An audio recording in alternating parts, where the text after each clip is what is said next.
Well, good morning. As we depart the Newdegate Motel Caravan Park. Motel number 1 was adequate. It had all the right things: hot water, warm heater for the overnight, really good bed. shower. Yeah, yep. And a barbecue, so we had steak for dinner. Yeah. That was a bit of a bonus. That's good. Alright, you good? I think so. Alright. Don't squash the chips. Chips, you say? Snacked.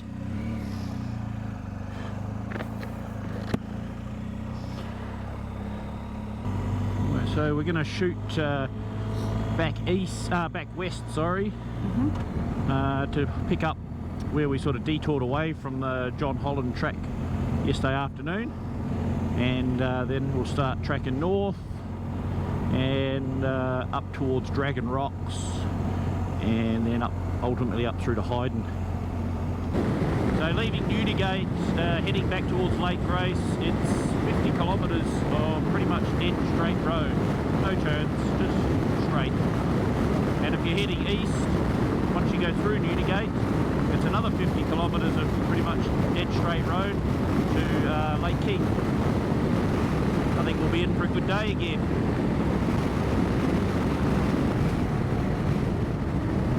Hey, we got a sign. The John Holland Way, there we go.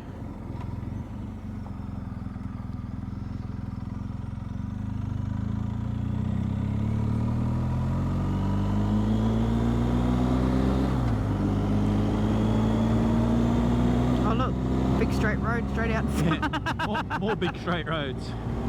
Where are we? Out back in WA. Yep. You don't even have to get out back. Not You don't really. even have to get to the desert to get these big straight roads.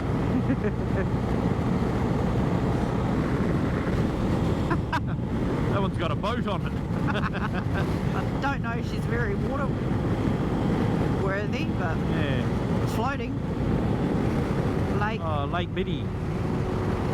that's the Pannier Hall. This is us too. Should be stopping looking for trains.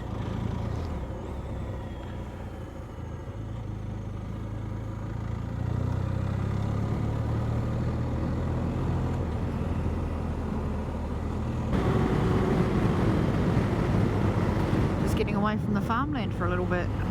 Kinda. Yeah, sort of.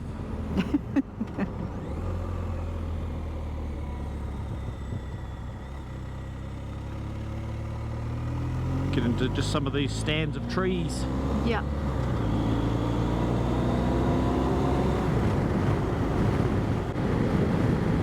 How's the bobtail count so far this morning? We're at 2. 2? One particularly slow clearly had just woken up, wandering onto the road. Yep. But yeah, definitely you can tell that we're coming into warmer weather because there's plenty more of them out here. Here we go, here's a sign.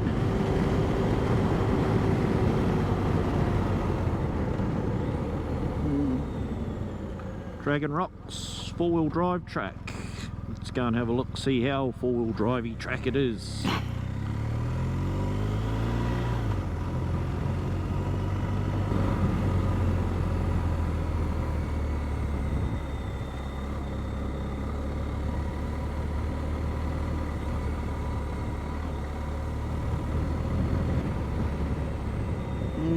Yuck.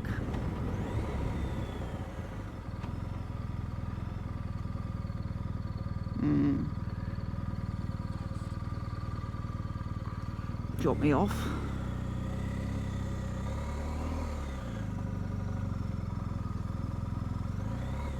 Oh, all good. Oh, that's a little bit slippery underneath. Not too bad. Obviously been a vehicle in or out of here this morning. Yep.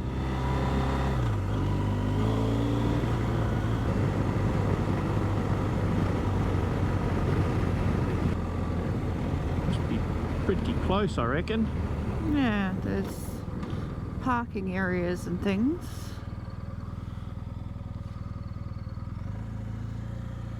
This is where I've got the pin.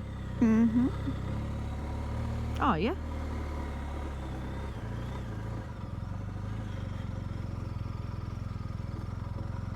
I'd say this is probably about as close as we're going to get to it.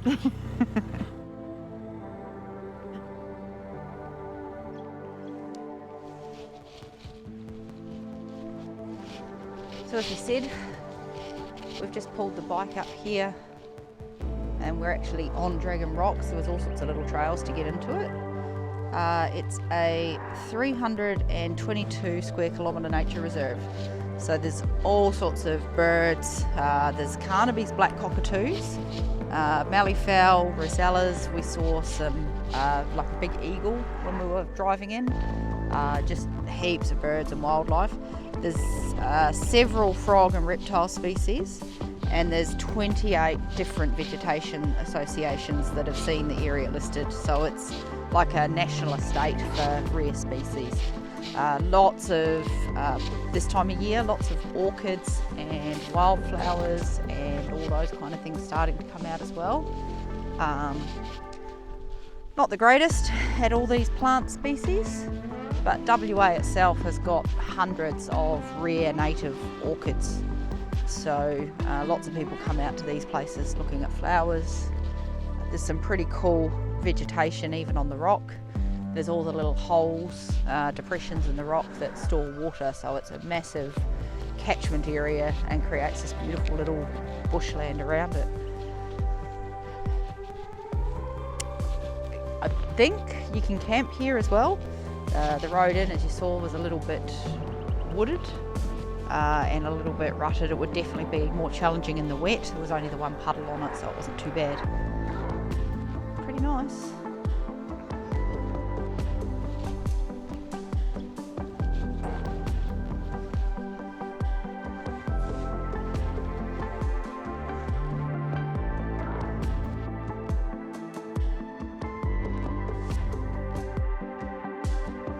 Bushfire through here at some stage.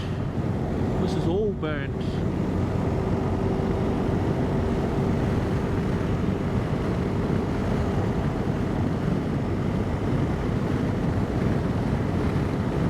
So we're just coming, that's basically out of the Dragon Rocks Nature Reserve now.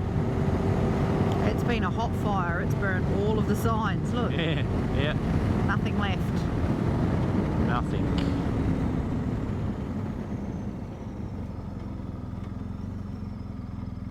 Yeah. And we are entering the Komine region.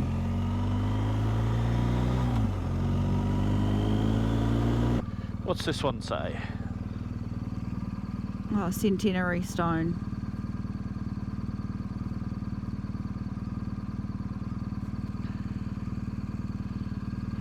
We've got little arrows now. Oh, it changes every shire. Every shire is a little bit different, yeah. We've seen very little traffic on all of this though. Right. The only time we ever see any traffic is when we're out on the, like on the main road sections. Yep. Not even much farm traffic moving around at the moment this time of year. So probably a really good time to come out here and travel around. Because there's not a lot of movements and stuff happening on roads, so yeah. Yeah, get into harvest, and I reckon a lot of these roads will be busy with grain trucks and even just the farm machinery moving from paddock to paddock. Yeah. So we're about to come to, I can't remember the name of the road now. Must be the Newdegate Road? Hyden-Lake King, I think. Hyden-Lake King, sorry, yeah. And then beyond that, you can see on the GPS, we go up and we go around a lake here. That section is supposedly four-wheel drive, but we're going to go and have a wee sneaky peek and see just how four-wheel drivey it is. We can at least get up to the first salt lake. I think we've only just got to get around that, and then we're back on just dirt roads again. And then up to here, that's the actual start of the Holland track from Hyden through to Coolgardie, which is, yeah, four-wheel drive. Fully four-wheel drive and very sandy in spots. Yep. So probably not for us. You good? Yeah.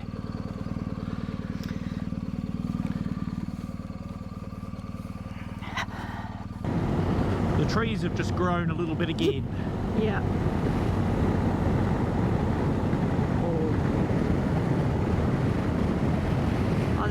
so they're just going to skirt a few of these lakes through here. Wow. There's actually quite a big body of water there. Yeah, it's massive, eh? Yeah. Very cool. As long as we don't have to drive down on that stuff, we're good. Yeah.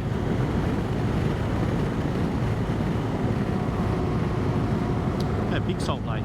Yeah. You can certainly see a little bit of rain, this would get messy fast. This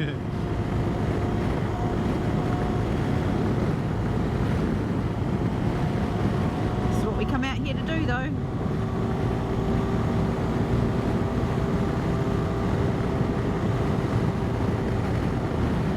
How disappointing do you reckon it was for the explorers and for John Holland? You know, you come up over and you're like, wow, there's all this water, and then it's salt. It's salt, yeah.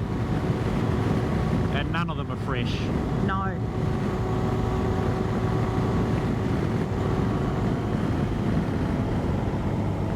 Lake Hurlstone.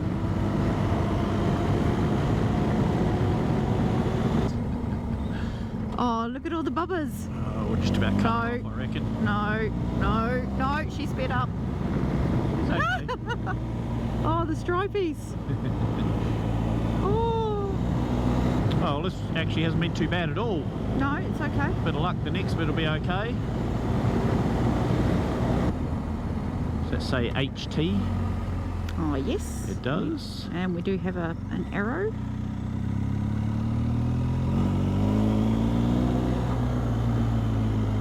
There we go, one of the first signs of the actual Holland track.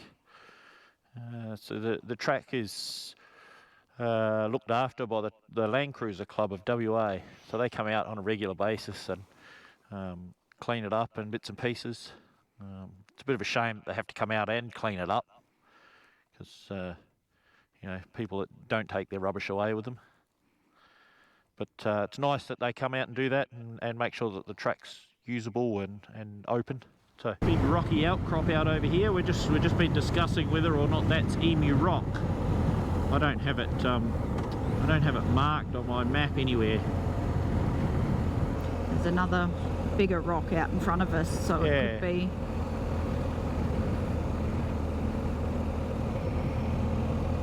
More Holland Track Code of Conduct. Yes, Emu Rock. She-oak rocks, native rocks, wattle rocks, malleefowl. Oh, okay, so that's Hyden through Norseman. Yeah, so we are at Emu Rock. Yeah. Huh. Well, hopefully this bit's through here is not too bad. Probably just skip onto this side, because it could be the threat of traffic coming the other way.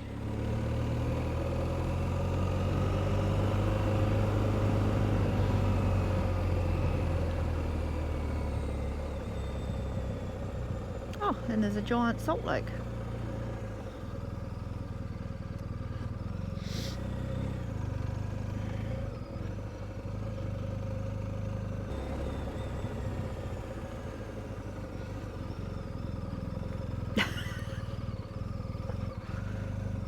We literally drive around the side of Emu Rock, eh? Yeah.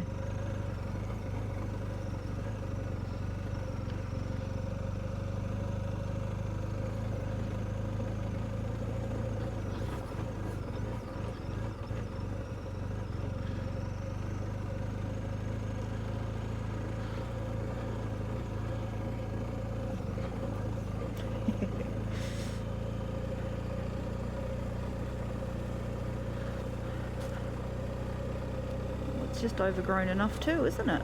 Yeah.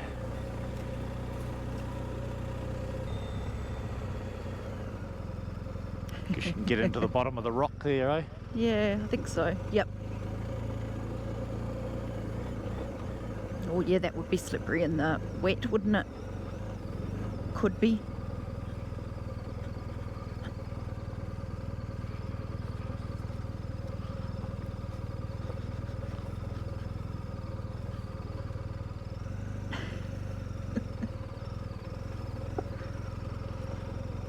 this was unexpected.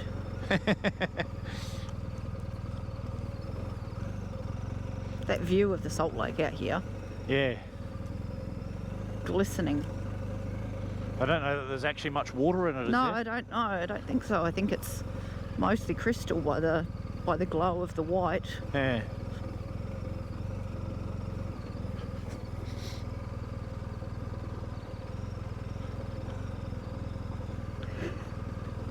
Are we still on the red line? Sort of.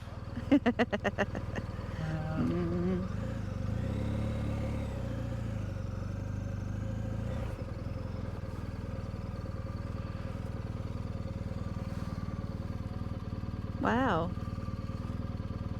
Pretty nice, eh? that's huge.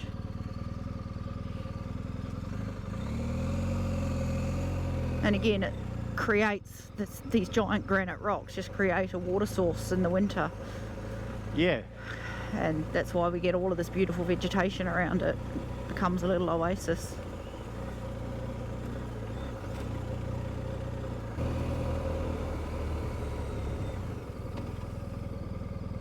And there's another cairn. You want to jump off? Yep. Good. Yeah. There we go, Emu Rock. Another monument here from the Lions Club. So this one's 1988. It's a little bit, so that must be what, 95 years? Not quite 100. Oh, that was for the bicentenary of Australia, that's why. Oh, yeah. And it's just, so there was May 93 that they came through here. And it used over 18,000 people used it through the gold rush. Wow. Look out of the way! Shit. Jesus Christ! I thought you were coming the other way. As if there wasn't enough obstacles on the road already. The camera's going for that one too. Come on. Oh, you good? Yeah. I seriously thought you were going to go where I was walking. Sorry. Lack of communication. We've had lots of practice at rock steps.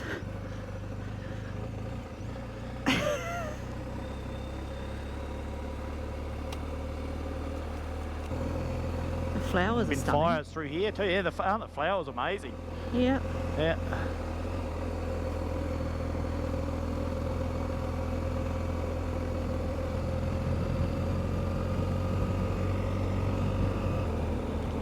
So I guess this is the bit that warrants having this section as a four-wheel drive track.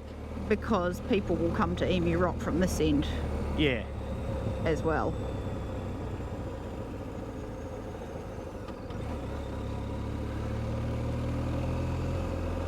But you wouldn't, in a two-wheel drive, you wouldn't be able to get all the way through. No. Love a gate. Here we are, way out here in the boonies of Western Australia, and she's got open gates. How good's that? We've only got this little short section here to go, and then that's our John Holland Way done.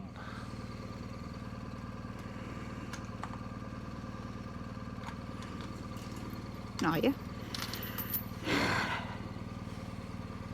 It's definitely a rabbit fence, look. Oh yeah. Just watch the hop over the railway iron.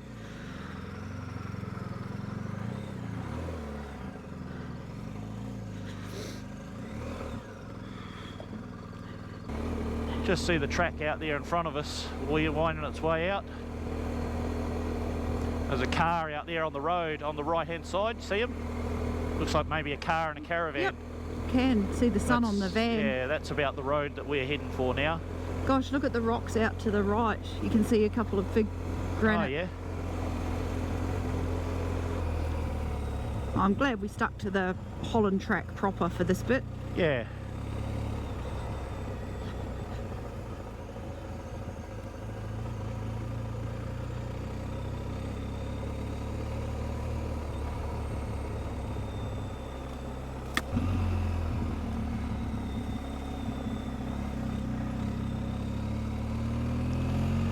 There we go.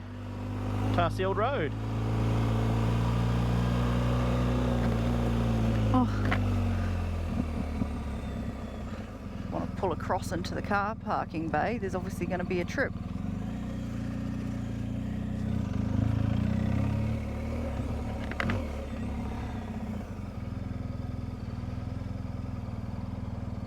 So we come from there out where Emu Rock is and come across. This is the, pretty sure this is the Hyden-Lake Road, and out this side is what most people know as the Holland Track, but for us that's where it ends because it's 2 up with, I don't know, 300 kilos of biking gear.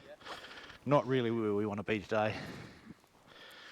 So that'll be the end of our John Holland Way or track experience. From here we're going to go into Hyden on the road, probably get some lunch, and then we're heading a bit north up through Mulka's Cave, Hippo's Yawn. Yep. And then we're going to carry on up through to round to Narembeen. And we'll see what time of day it is when we get there. We might pull stumps there and make camp there somewhere for the night.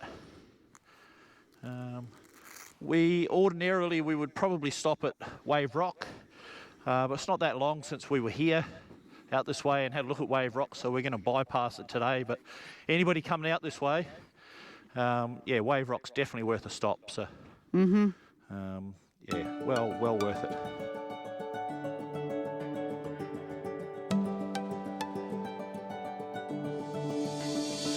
Take a quick lunch stop and regroup for the afternoon. I'll probably get a visor clean in as well. There's quite a cool little monument, I don't know, statue display here. The first power station.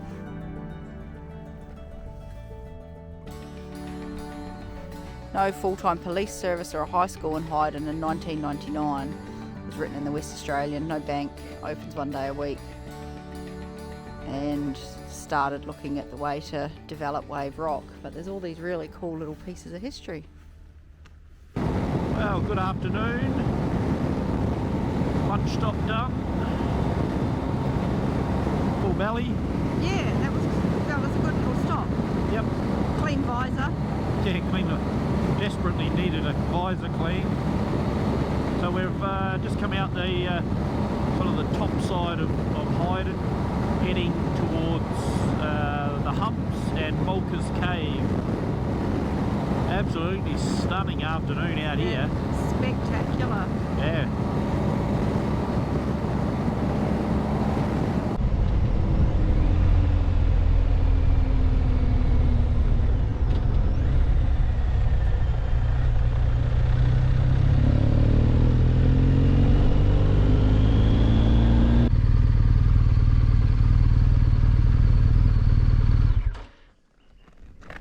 There you go, the next bit, which is only very short, which is great for us bikers. There's a little walk up into the cave. Let's go and have a look see. Myth about Mulka's Cave. It's quite a sacred site. There's actually rock art in here. Yeah, total of 452 motifs have been recorded in the 3 chambers. Cool. But the story is that Mulka's mum fell in love with a man she shouldn't have, which was probably kin, you know, the whole... Yeah. Mulka was born with crossed eyes as punishment and couldn't hunt. Because he couldn't focus, so he started hunting and killing local children to eat. So then his mother threatened him and told him off for his behaviour, and he killed her. And then they chased him and they hunted him all the way to Dumbleyung, where they killed him. And he wasn't given a proper burial and was left to die, left to the ants. But what they say is that they reckon the high prince are Mulkas, like the highest ones. Yeah. Because they're higher than a normal person could leave. And it's just all about the warnings to obey tribal law. Yeah. Well, just making our way north of Mulka's Cave now. And got another little Another little detour a bit further up here. There's a dam we're going to stop in and have a look at. Yep. And then on our run into Narembeen is the mile of boots, which is the a fence line with a whole heap of boots tied to it. So that should be interesting. The things you find on Google Maps. Yeah, yeah. A few sandy patches on this road. Yeah.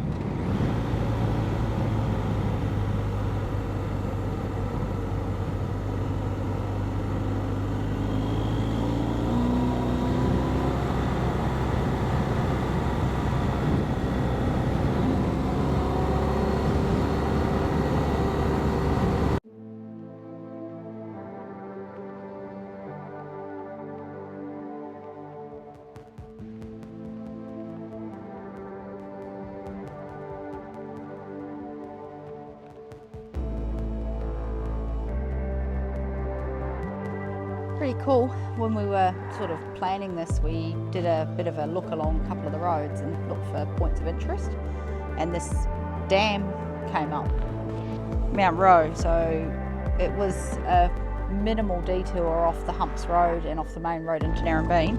We're only about 45 k's out of Narembeen on the east side. It's got capacity to hold 20 million gallons. It was built in 1971 and it supplies this community, which is actually the Mount Walker farming community. Apparently it's good for bird watching. I've definitely seen a few dragonflies. There's a picnic area, and as we come through we did see that there's quite a good little, what looks like an overnight rest area.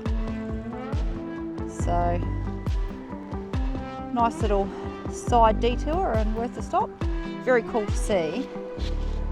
They've got this wall here which is pretty much concrete slabs, and then they've just reinforced them with pieces of rock, and all it does is just sort of capture the water and run it down so that it gets captured in the water catchment. A nice avenue of gum trees. Just every now and then along these country roads you come across little stands that have been left, and they're just so pretty to drive through. And you're coming on to another hour and you get that sort of golden hour sun on them. Absolutely stunning as the sun starts to go down. Well, supposedly somewhere along here is the mile of boots. Just coming up shortly. So the story goes that, and I don't know when, a couple of farmers were on a road trip in Nebraska, of all places, and come across a fence with shoes or boots. I don't know whether it had a meaning. They thought it was cool, so they started doing it on one of their fences. And apparently people, as they do, just started dropping off and adding to it. So I don't know, I found an older article about it. I don't know how much there is still, whether it's still a thing.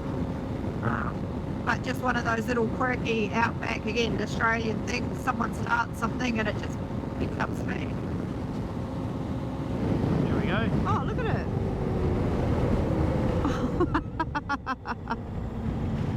Boots is a push. There's a lot of gym shoes. A lot of shoes. Sandals. Scarf. There's a few boots though.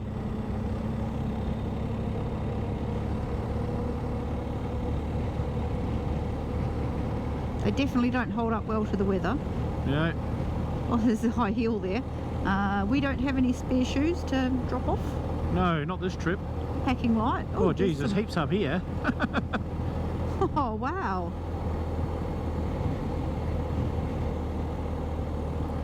If you're looking for a pair of shoes, and you know, I don't know whether you'd find two the same. Oh, there was a bra. There had to be a bra. Yeah, it's got to be a bra. Yeah. A few thongs. Yeah. Gumboots. Oh well, there you go.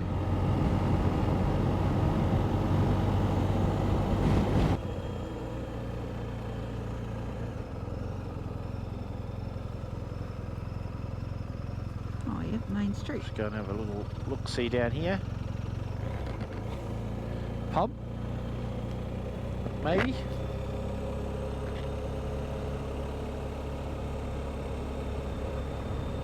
IGA? I reckon that'll be closed now.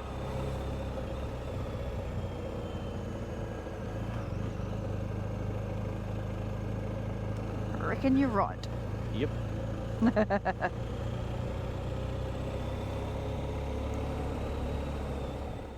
That seeing as we're here and we're camping, we're at Narembeen in the caravan in Apex Park, that while we unpack things, we'll kind of go through how it's packed, what we have where, what we bring. So everything for camping lives in this bag. So we don't actually have to we don't have to get into anything else to get camp set up.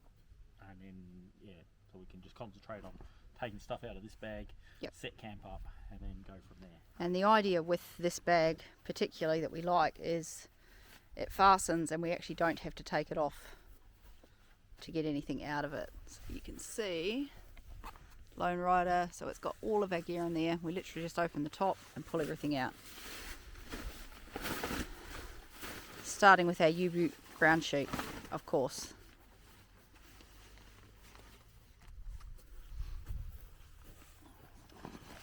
So we have 2 camp chairs, which are the Kilos camp chairs. We have our hammer, nice lightweight. 2 sleeping bags. The I think they're Mountain Design. Mountain Design Travelite. So they're down to 4 degrees as a comfort. And then we do have liners for them. And then there is the tent. Of course, everything hiking because Yep, it takes up less room.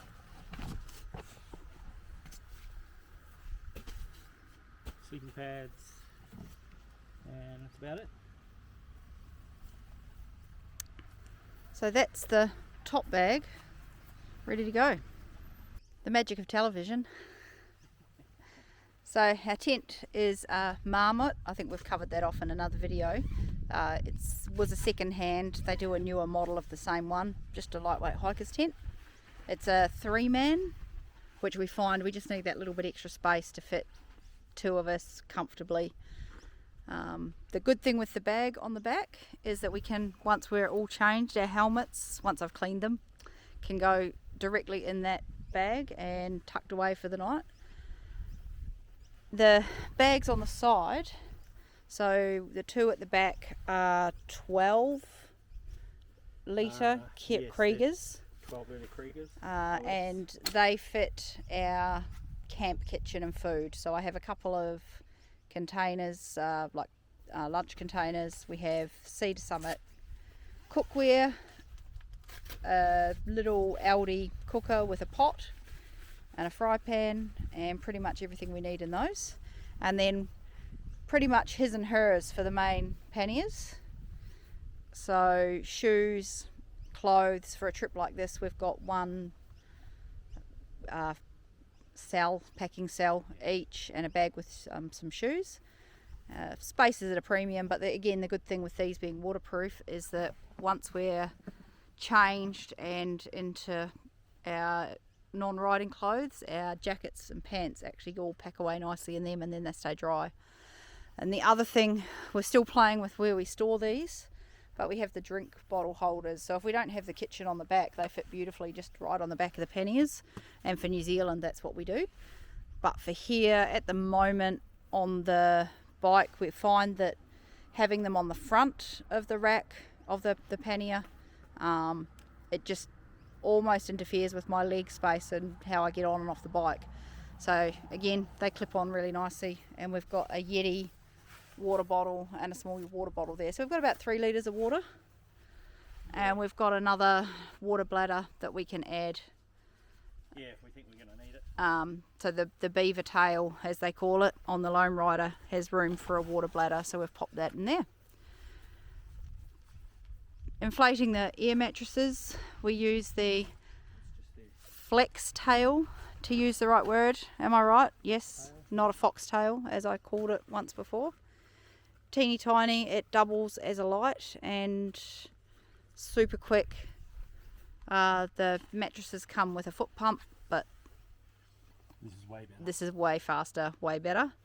And for this trip, because we know it's going to be a little bit cooler tonight, we do have a couple of liners for the sleeping bags as well. And that's our setup.